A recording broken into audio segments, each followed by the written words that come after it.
राम राम सभी को। My self Naveen Kumar and आज हम जो बात करने वाले हैं एक कंपनी जिसका एसएमई कंपनी का आईपीओ आने वाला है। कंपनी का नाम है फाइन लिस्टिंग्स टेक्नोलॉजीज। अब ये कंपनी किस तरीके से परफॉर्म कर सकती है फ्यूचर में, तो आज इसकी हालत है उसको देखते हुए हम प्रेडिक्ट करने की कोशिश करेंगे यहाँ पर। तो ये सिर्फ एनालिसिस रहने वाली है, रिकमेंडेशन नहीं। सो आपके एनालिसिस में ये हेल्प करने के लिए है सिर्फ।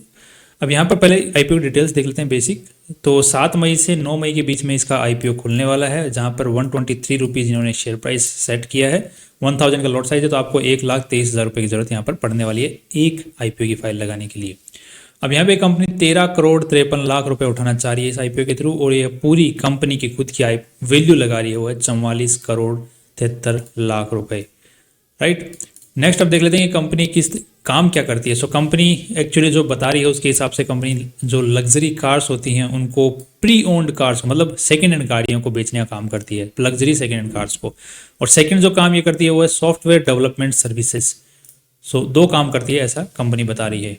अब नेक्स्ट देख लेते हैं कि कंपनी यूजुअली 40 लाख तक का एवरेज प्राइस के हिसाब से कंपनी जो गाड़ियां हैं वो सेल करती है, मतलब हाई एंड गाड़ियां भी सेल करती है। और जो एवरेज जो प्राइस निकल के आ रहा है वो 40 लाख रुपए पर गाड़ी तक का इन्होंने जो भी सेल किया उनका एवरेज प्राइस ही निकल के आ रहा है। तो ठीक है। अब 20 लाख की भी हो सकती है, कोई 30 लाख की भी हो सकती है। कोई लग्जरी गाड़ी होती है बट काफ़ी पुरानी होती है तो वो 20 लाख की भी बिकती है। कोई पुरानी गाड़ी नहीं है, नई गाड़ी है, लास्ट ईयर ली है, वो 60 लाख की है तो 50 लाख में बिक सकती है। कोई 1-2 करोड़ की भी गाड़ियाँ होंगी। इस टाइप से कंपनियाँ बेचती रहती है। और इनकी जो वेबसाइट है वहाँ पर इन्होंने अपने आप को ये बता रखा है। ये इनकी वेबसाइट है फाइन कार्स के नाम से। सो कंपनी का नाम है फाइन लिस्टिंग्स लिमिटेड, और यहाँ पर कंपनी जो ब्रांड का नाम है वो है फाइन कार्स। तो इनकी अगर आप वेबसाइट पर जाके देखेंगे तो बहुत सारी कार्स का एक लिस्ट लगा हुआ है जिनके अंदर से आप सेलेक्ट कर सकते हैं जो भी आपको खरीदनी है वो। जैसे Mercedes, Ford Mustang, Porsche, Audi, BMW, Toyota Camry. So ये इस टाइप की कंपनी आप इस लिस्ट में मिल जाएंगी आपको। नेक्स्ट अगर देख लेते हैं कि कंपनी आज के दिन में यूज बेसिकली दिल्ली बेस्ड है, दिल्ली बेस्ड है, बट जो सर्विसेज प्रोवाइड करती है वो ऑल ओवर इंडिया करती है। अगर आप गाड़ियाँ खरीदते हो तो ये आपको डिलीवरी दे देंगे कहीं पर भी इंडिया के किसी भी कोने में, ऐसा कंपनी बोलती है। अब यहाँ पे कंपनी किस हिसाब से कमाई कर रही है उसकी अगर बात करते हैं तो लगभग कंपनी का जो रेवेन्यू है वो 1,46,00,000 रुपए का था।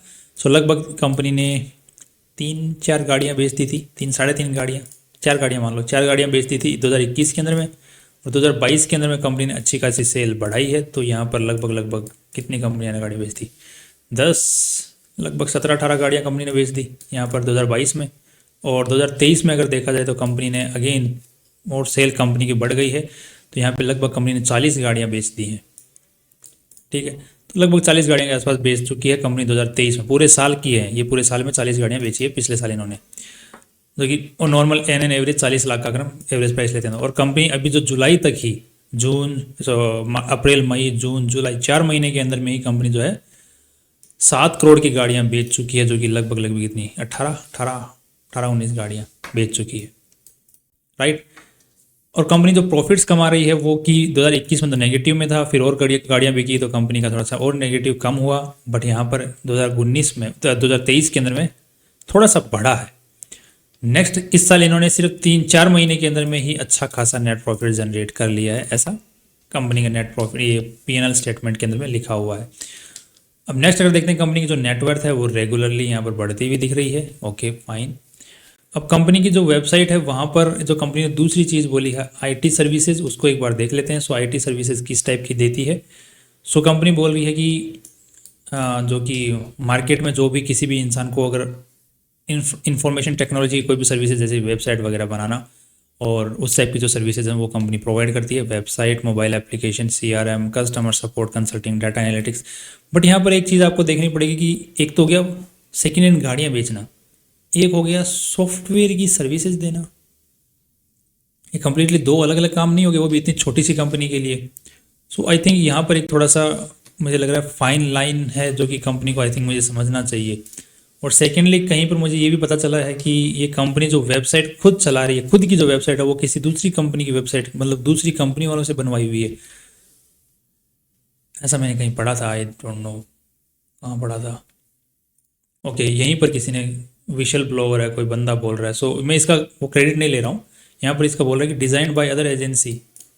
सो किसी बंदे ने कहा है ऐसा, जो चित्तौड़गढ़.com के ऊपर कोई बंदा है, उसने कमेंट में लिखा हुआ है। सो अगर इसमें कोई भी सच्चाई है तो फिर तो ये बहुत ही गंदी बात है। मतलब आप खुद वेबसाइट बनाने का, मैन्युफैक्चरिंग का काम, मतलब बनाने का काम करते हो, साथ में आप खुद की वेबसाइट किसी और से बनवा रहे हो। That's not good. Share holding जो है आईपीओ से पहले जो है 71% प्रमोटर्स के पास में कंपनी की मालिकाना हक था, और कंपनी के 13 करोड़ रुपए उठाने के बाद में जो शेयर होल्डिंग पैटर्न है वो काफ़ी हद तक गिर जाने वाला है। सो लगभग इनके पास में शेयर होल्डिंग रह जाएगा 33, और कम कर लो इसमें से।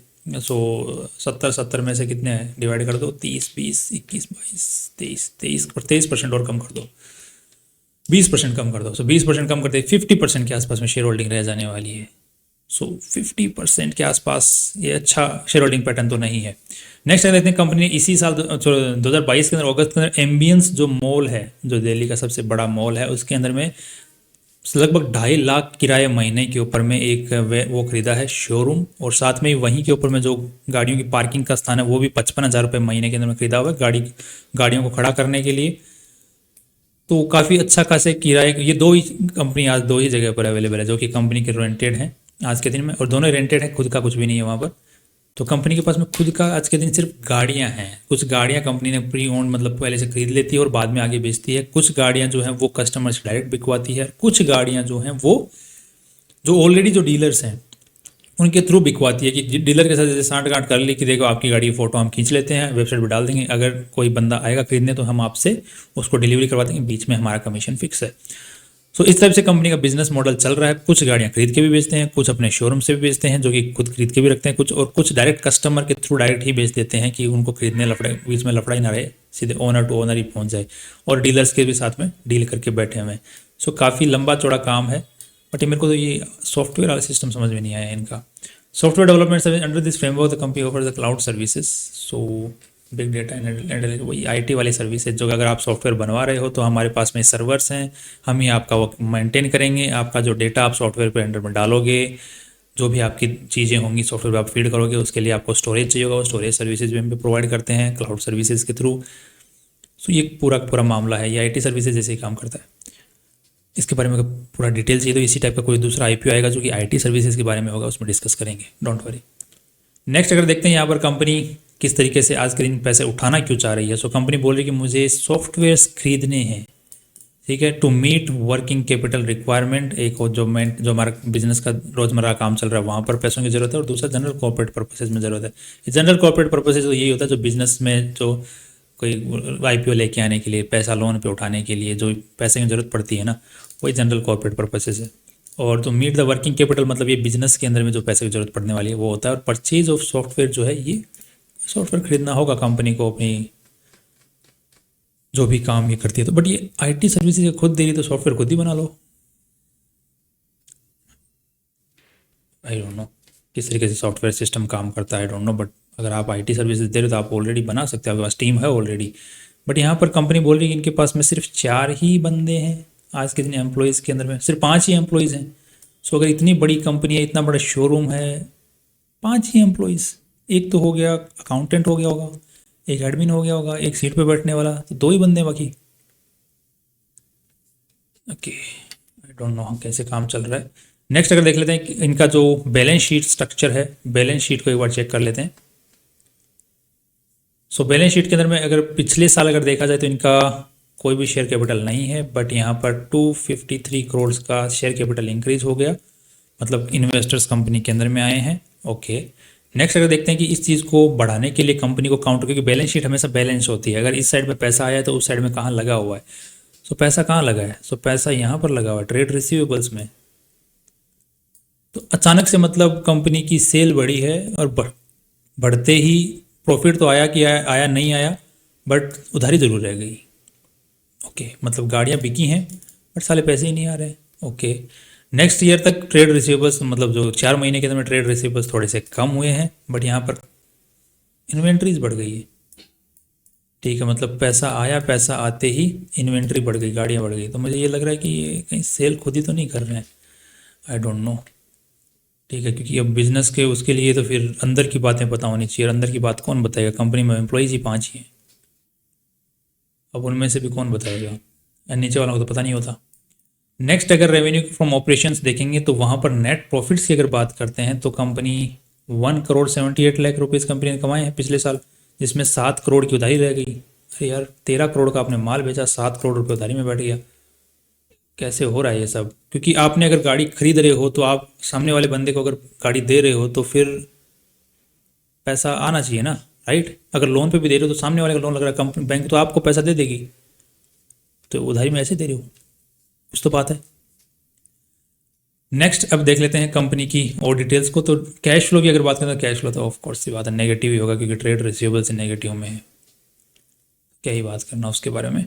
अब ट्रेड रिसीवेबल्स जो अगर देखा जाए तो पिछले जो 6 महीने हैं उसी के अंदर अंदर में ट्रेड रिसीवेबल्स हुए हैं, कुछ कम हुए हैं, और यहाँ पर सिर्फ 7 लाख, क्या ही बात करना है इसके बारे में भी। ओके, तो अब जो मेन रेवेन्यू जो आ रहा है कंपनी का अगर उसकी चर्चा करते हैं तो यहाँ पर जो मेन रेवेन्यू आया है वो सेल ऑफ यूज्ड कार से नहीं आया है। 5,60,00,000 जो रेवेन्यू आया है इस 4 महीने के अंदर में, वो आया है सॉफ्टवेयर के, जो कंपनी को सॉफ्टवेयर सर्विसेज प्रोवाइड करती है उसके थ्रू।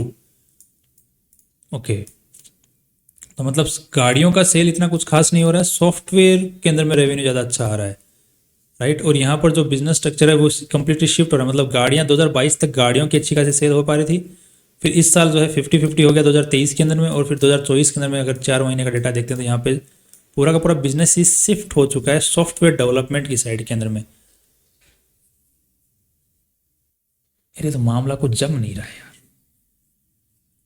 मतलब आप क्या कर रहे हो मेरे को समझ में नहीं आ रहा। मतलब आपके पास में एक ऑफिस है जिसका आप सबसे ज़्यादा किराया दे रहे हो, वो है 2 लाख, मतलब 2.5 लाख रुपए महीना किराया दे रहे हो आप गाड़ी, और वो गाड़ी बेचने के लिए आपने शोरूम खरीदा हुआ है। दूसरा, आपने एक बेसमेंट खरीदा हुआ है, किराए के ऊपर लिया हुआ है, वो भी गाड़ियाँ का खड़ी करने के लिए लिया हुआ है। मतलब बिजनेस आपका पूरा जो इन्वेस्टमेंट है वो गाड़ियों के लिए है, सेकेंड हैंड गाड़ियाँ बेचने के लिए। और आप बोल रहे हो कि आपकी जो सेल आ रही है वो सॉफ्टवेयर से आ रही है, और आपने गाड़ियों वाला बिजनेस के अंदर में घाटा खाते जा रहे हो। ये तो कुछ लॉजिक समझ में नहीं आया मेरे भी। दूसरी चीज़, अगर गाड़ियाँ बेच रहे हो और आपके फाइन कार्स नाम से आपका खुद का ब्रांड नेम है, तो दोनों के दोनों ब्रांड नेम आपके रजिस्टर्ड नहीं है अभी तक, कोई भी ब्रांड नेम आपका रजिस्टर्ड नहीं है। जैसे BBT, एक BBT नाम से एक ब्रांड नेम है जो कि लग्जरी गाड़ियाँ बेचते हैं, वो तो खुद ही बना के बेचते हैं, बाहर वालों से टाई अप करके बेचते हैं, या फिर खुद की भी गाड़ी उन्होंने BBT नाम से बना रखी है, लग्जरी गाड़ी से बेचते हैं। उस टाइप से ये ब्रांड नेम बनाना चाह रहे हैं, कोशिश कर रहे हैं, बट यहाँ पर इनके लोगो रजिस्टर्ड नहीं है अभी तक। IPO कितनी क्या जल्दी है भाई, 6 महीने में अगर आपको ऑब्जेक्शन नहीं आया है तो 6 महीने में आपका जो लोगो होता है वो रजिस्टर हो जाता है। हमने 2 करवाए हुए हैं, ट्रेडमार्क रजिस्ट्रेशन हमने 2 करवा रखे हैं, और अगर कोई दिक्कत आ जाती है तो 1 साल तक का वक्त लग जाता है, 1 से कई बार 1.5 साल भी लग जाता है, बट कोई दिक्कत आने पे। बट यूजुअली 6 से 8, 7-8 महीने के अंदर में हो जाता है, कोई अगर ऑब्जेक्शन नहीं आता तो। ओके, और 2022 में इन्होंने वेबसाइट खरीदी है वो, वाह। ओके, 2022 में ही इन्होंने वेबसाइट बनाई है और 2025 तक का इन्होंने रजिस्ट्री करवा रखी है। अरे भाई, जब इतना बड़ा बिजनेस खोले 10-15 साल का तो ले लो यार, 10-12 साल का एक साथ में, ठीक है, वो तो रिन्यू हो जाता है, कोई दिक्कत नहीं है। सो ओवरऑल अभी तक जो पूरा डेटा मैंने अभी तक देखा है, मुझे समझ में नहीं आ रहा कंपनी करना क्या चाह रही है। कंपनी सिर्फ IPO से पैसा उठाने के लिए ही पूरा रचा हुआ है कि सच में कुछ करना चाहिए? क्योंकि 50% शेयर होल्डिंग तो कंपनी के प्रमोटर्स के पास में रहने वाली नहीं है, क्योंकि चली जाने वाली है ऑलरेडी, 30% तो गई हुई है, 20 और चली जाएगी। उसके बाद में कंपनी शोरूम पर इन्वेस्टमेंट कर रही है और पैसा जो कमा रही है वो सॉफ्टवेयर बेच के कमा रही है, और वहाँ से भी पूरी मैक्सिमम उधारी रह रही है। मतलब पैसा नहीं है, सॉफ्टवेयर बेच के कमा लिया। अब मुझे तो यहाँ पे थोड़ा सा मेरा पर्सनल जो माइंड चल रहा है वो इस हिसाब से चल रहा है, बाकी आप अपना माइंड भी चला सकते हैं। वो इस तरीके से चल रहा है कि कंपनी ने इन्वेस्टमेंट दिखाना पड़ रहा है, क्योंकि इनको पब्लिक लिमिटेड कंपनी में कन्वर्ट होना है, तो उसके लिए इनको शेयर होल्डिंग पैटर्न चाहिए, बहुत अच्छा खासा ऑथराइज कैपिटल चाहिए। उसके लिए उन्होंने इन्वेस्टमेंट दिखाया तो बाद में उस पैसे को कहीं ना कहीं लगाया हुआ दिखाना पड़ेगा। तो फिर उसको लगाया हुआ दिखाना पड़ेगा, तो उसके लिए फिर उन्होंने ट्रेड रिसीवेबल्स में उसको बैलेंस आउट किया हुआ है, और बैलेंस आउट अगर ट्रेड रिसीवेबल्स में दिखा तो कुछ ना कुछ माल भी बेचा होगा, तो गाड़ियाँ तो बिकी नहीं है क्योंकि फिजिकल एग्जिस्टेंस है गाड़ियों की। तो बट सॉफ्टवेयर का एक नया एंगल बीच में घुसा के कि हमने सॉफ्टवेयर बेचे और वहाँ पर हमारे जो पैसा है वो रिकवर नहीं हो रहा है। सो मुझे ये जो पूरा एंगल है ना सॉफ्टवेयर वाला, ये मुझे पूरा के पूरा ही मुझे तो दिक्कत लग रही है इसके अंदर में। So that's all from my view is. बाकी अगर देख लेते हैं कंपनी का जीएमपी प्राइस किस हिसाब से चल रहा है। सो जीएमपी प्राइस जो है वो आज के दिन में, एक सेकेंड, 0 चल रहा है। बट अगर इस कंपनी का जो सारी नेगेटिव वाइज आ रही है, मैं तो अपनी तरफ से, तो मैं पर्सनल व्यू बता रहा हूँ कि मैं तो अप्लाई नहीं करने वाला हूँ इसमें। बाकी आप अपने हिसाब से देख सकते हैं आपका व्यू क्या कहता है। जो भी आपके व्यू बनता है आपकी अपनी एनालिसिस के हिसाब से, वो एक बार कमेंट बॉक्स में बता सकते हैं आप लोग। एंड फाइनली अगर अब इसका थोड़ा सा बोल रहे हैं कि इनके जो ऑलरेडी कॉम्पिटिटर्स हैं अच्छे खासे, उनके मुकाबले के हिसाब से कॉम्पिटिटर्स तो जैसे ग्लोबल स्पेस टेक्नोलॉजीज़ हो गया, ठीक है, इनका नाम है। एक ये कैम्ब्रिज टेक्नोलॉजी एंटरप्राइजेज हो गया, ये काफ़ी टाइम से मार्केट के अंदर में है, राइट। तो ये तो काफ़ी टाइम से है, इनकी तो रेपुटेशन ऑलरेडी मार्केट में बनी हुई है। बट इनके इस टाइप से लफड़े भी नहीं है। ट्रेड कार्ड वाले हैं, कार ट्रेड वाले तो अभी आए थे थोड़े दिन पहले ही। तो कार ट्रेड वाले काफ़ी टाइम से अभी आईपीओ अभी आया है इनका, बट ये भी प्रॉफिटेबल काइंड ऑफ नहीं है। मतलब पी रेशियो प्रॉफिटेबल हो गए क्या? नहीं, इस साल नेगेटिव में थे, मतलब इसी पर जो लेटेस्ट क्वार्टर है उसके अकॉर्डिंग नेगेटिव में। सो यही मेरा पूरा व्यू बन रहा है कि मैं तो इस आईपीओ में अप्लाई नहीं करने वाला हूँ। बाकी आप अपना इशू बता सकते हैं जो भी है। और ये हमने पूरा डिस्कशन किया है, पूरा मामला कंपनी के बारे में। I hope you like it, and कल फिर मिलते हैं एक नई इंपॉर्टेंट वीडियो के साथ में। सी यू टुमारो।